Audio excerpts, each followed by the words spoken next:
following is a production of Cary TV, the Town of Cary's government access channel.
Hi, and welcome to the April meeting of the Operations Committee. Today we have 5 items on our agenda for consent. Mr. Smith, would you like any of those items to be removed? No, Madam Chair. Okay, great. I would not either. So we were passing those to the council for a vote under the consent agenda. Our first item for discussion is the Green Level Interceptor and Pump Station Elimination Project, and Mr. Tim Bailey will be discussing that. Good afternoon, Council. We've had received bids for the Green Level Interceptor and Pump Station Elimination Project. We received 10 bids. The 2 lowest bidders actually have made a request for withdrawal of their bids. Staff, in looking at all the numbers and all the information combined, believe it would be in the town's best interest to reject all bids and re-advertise the project. Okay. All right. Is that because all of the bids are too high, or because the project needs to be scoped differently? There is quite a few reasons doing that. Some of them are there is over $1 million between the low bid we received and the third bidder, which we would need to award to. So there was a pretty big gap there that concerned staff. The third bid is above the engineer's estimate for the job. We've heard from some bidders that there was concern about our contract duration was too short and therefore not achievable and may have increased the pricing. Some may even have included liquidated damage. At least 2 have told us they did include liquidated damages in their pricing. And a variety of other reasons related to sort of the processes around the bids and the withdrawals. Collectively, we believe, for those reasons, we should re-advertise. Okay. Mr. Smith, do you have any questions? No, just, for the record, like literally 10 minutes ago, I saw some emails from, I think, the one that was not rejected. And, I'm not even sure the appropriateness of coming to us, but just be aware. I haven't even had time to forward it to you to get feedback. We have seen it. I met with Thale, who's the third bidder today, okay. And I was copied on both emails, and I'm aware. Notice that, yeah. And I'm aware of the content of those emails, and even as I had informed the contractor this morning when I met with them, that would not change staff's recommendation today. They did give us some good information, but not significant enough to change our position at this point. Okay. All right. If you are in support of this, then we'll move it to the full council under the consent agenda for approval of staff's recommendation. Thank you, Mr. Bailey. Okay, the next item is for the contract award, Fire Station number 2 relocation project, and we have Chief Kane. Hey, good evening, Council and Mr. Shiver. The town solicited proposals for professional design and construction administrative services for the Fire Station 2 relocation project. And this is, the relocation address is to be 601 East Chatham Street. And you may recall that Fire Station 2 was one of the Cary Community Investment Bond projects. And so it's situated near or on the fringe of the downtown core, and it is a bond project. That's one of the reasons why, primary reasons why we wanted to have this on discussion this afternoon, just to highlight that this is a bond project and to share with council major milestones. So the facility will be a high-performing energy, water, and stormwater facility. It will be designed similarly to Fire Station 8, which is at Mills Park and Green Level Church Road. And staff received, or the town received 8 proposals, and staff interviewed 3 firms that had submitted proposals. Our staff report recommends Williard & Firm Architectural Services from Raleigh, North Carolina, as the design firm. And with that, I'll just try to attempt to answer any questions you might have about the project. Again, we're just highlighting major milestones for the bond project. Okay, sounds good. Are you relocating the station on the same site, or are you moving it to an entirely different site? No, so Fire Station 2 is currently located at 875 Southeast Maynard Road, so near Carytown Boulevard intersection. So we will move from that station to East Chatham Street. To East Chatham Street, okay. All righty. That's great. Where is that site? It is East Chatham and Reedy Creek Road. Oh, okay. All right, great. Okay. Do you have any questions, Mr. Smith, about this? No? Okay, well, we support your recommendation and move it forward to consent. Thank you very much. Okay, our last item is the use of technology to enhance Town of Cary public meetings. And we have Ms. Sue Rowland. Good afternoon, committee members. This staff report requests your approval to use existing technology to enhance official town public meetings. This staff report does not request funding for additional technologies. First, for your appointed town groups, such as your boards and commissions, staff recommends you approve option 3, which allows appointed members to electronically participate in most meetings. The chair or other member designated as chair and the staff liaison will still be physically present in the room to facilitate the meeting. Regarding the public's electronic participation in these meetings, staff recommends you approve option A, which allows the public to electronically participate in most of these meetings. The town's current technology limits our number of external electronic participants. The clerk staff will administer guidelines to ensure we operate effectively and efficiently using existing resources. The second recommendation pertains to council's electronic participation in your work sessions and council meetings. You may electronically participate in these meetings, but you're not counted towards a quorum and you may not vote. And you may not electronically participate in quasi-judicial hearings or closed sessions. Staff recommends minor policy updates to just reflect what our current practices are with this regard. Due to existing staffing levels, we are not in a position to invite the public to electronically participate in council meetings at this time. In summary, staff recommends you approve options 3A for appointed groups and the minor housekeeping policy amendments pertaining to council's electronic participation in your work sessions and council meetings. And I and Susan Moran are available to answer any questions. Okay, so right now, let's talk about the council members.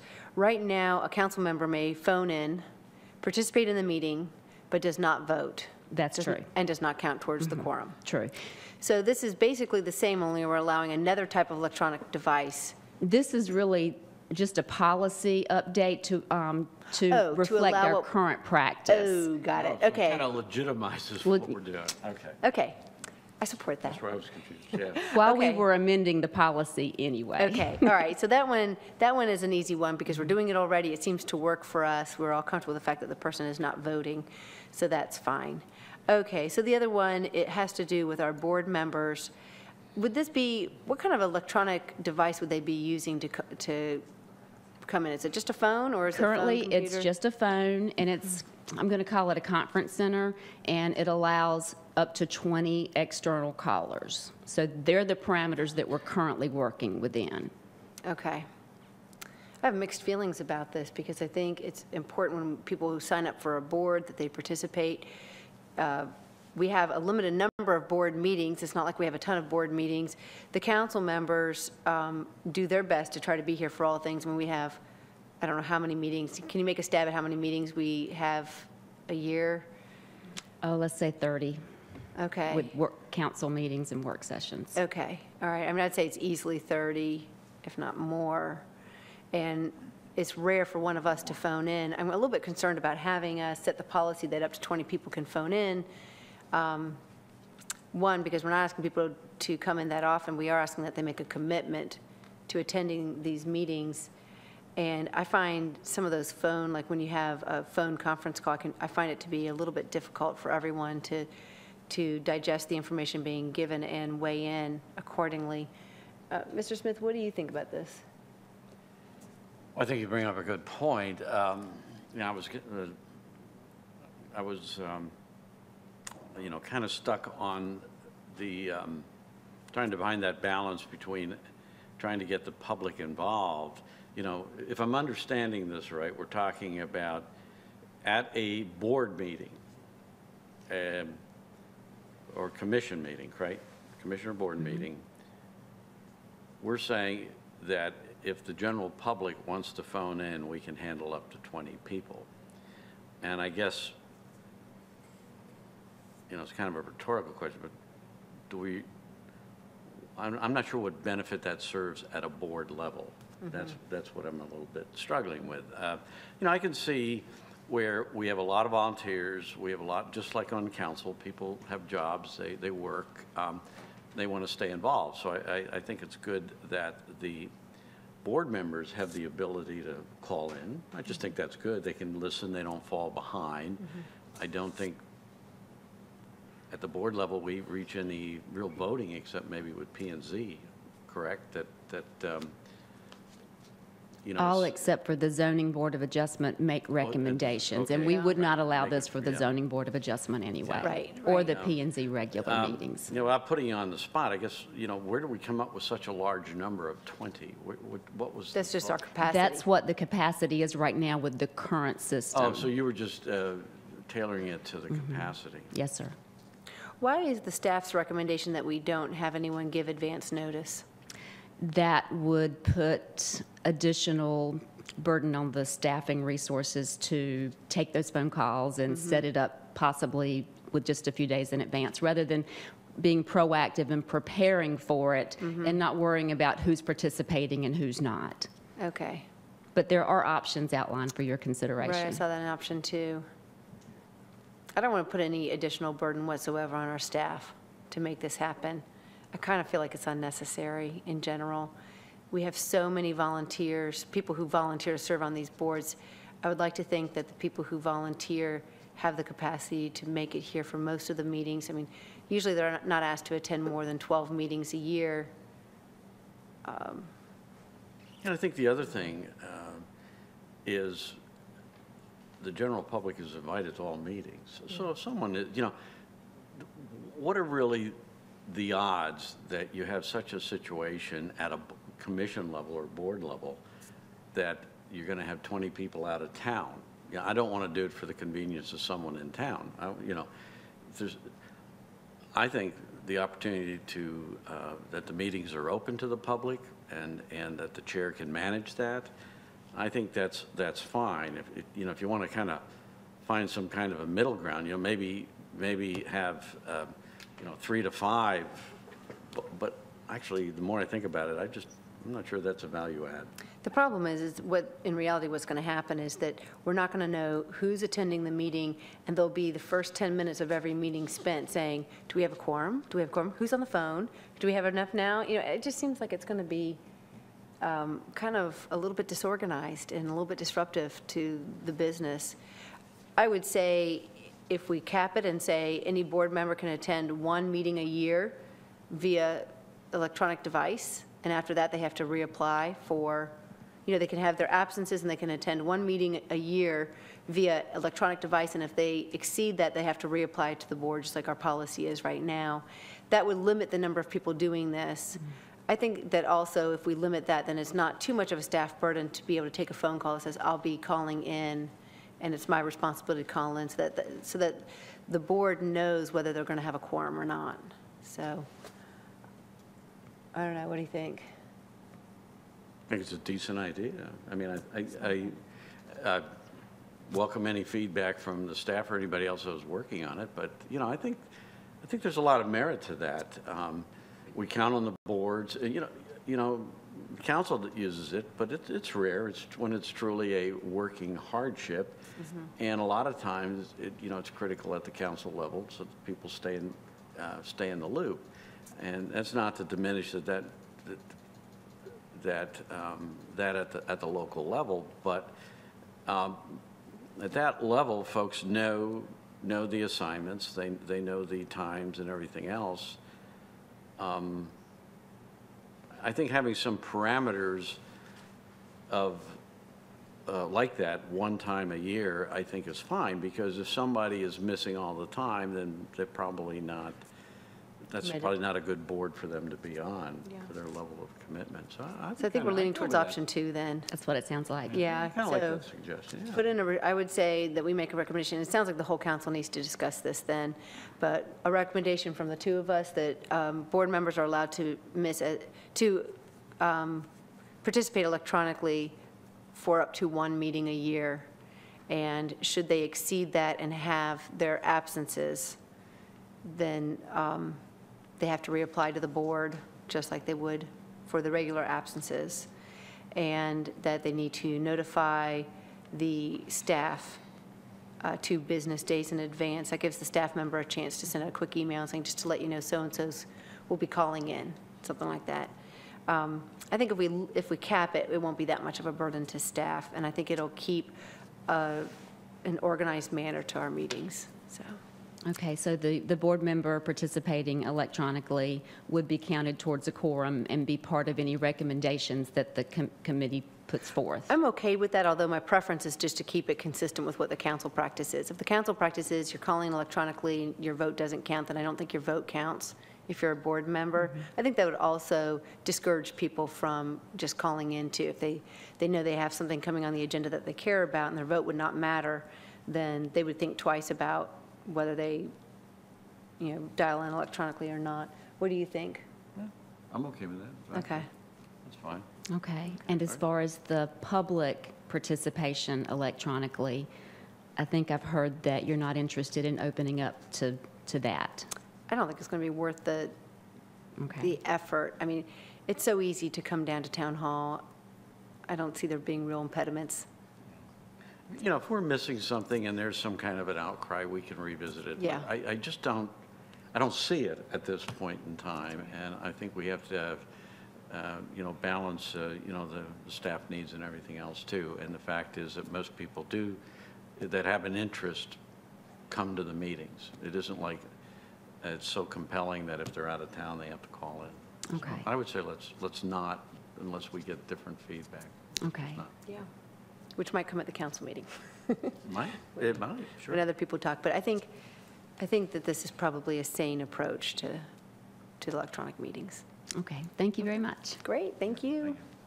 Okay, so that will be moved for discussion by the full council, and it'll be noted that Mr. Smith and I lean towards option 2, and we agree wholly for codifying the practice that we already do for the council. All right, so Thank you very much. We'll give our peers an opportunity to speak on this one. Is that- Yeah. Sure. Thank you very much. Thank you very much. We appreciate it. Okay, that concludes the Operations Committee for April. We thank you very much for tuning in and for participating.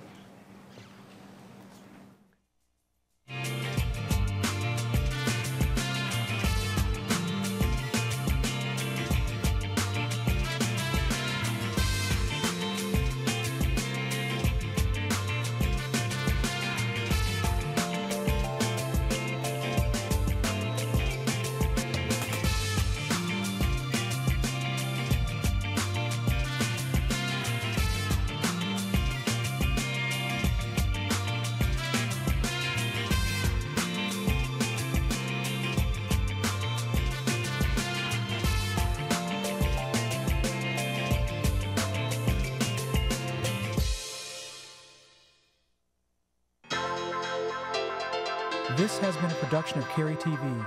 Visit the Town of Cary's website at townofcary.org.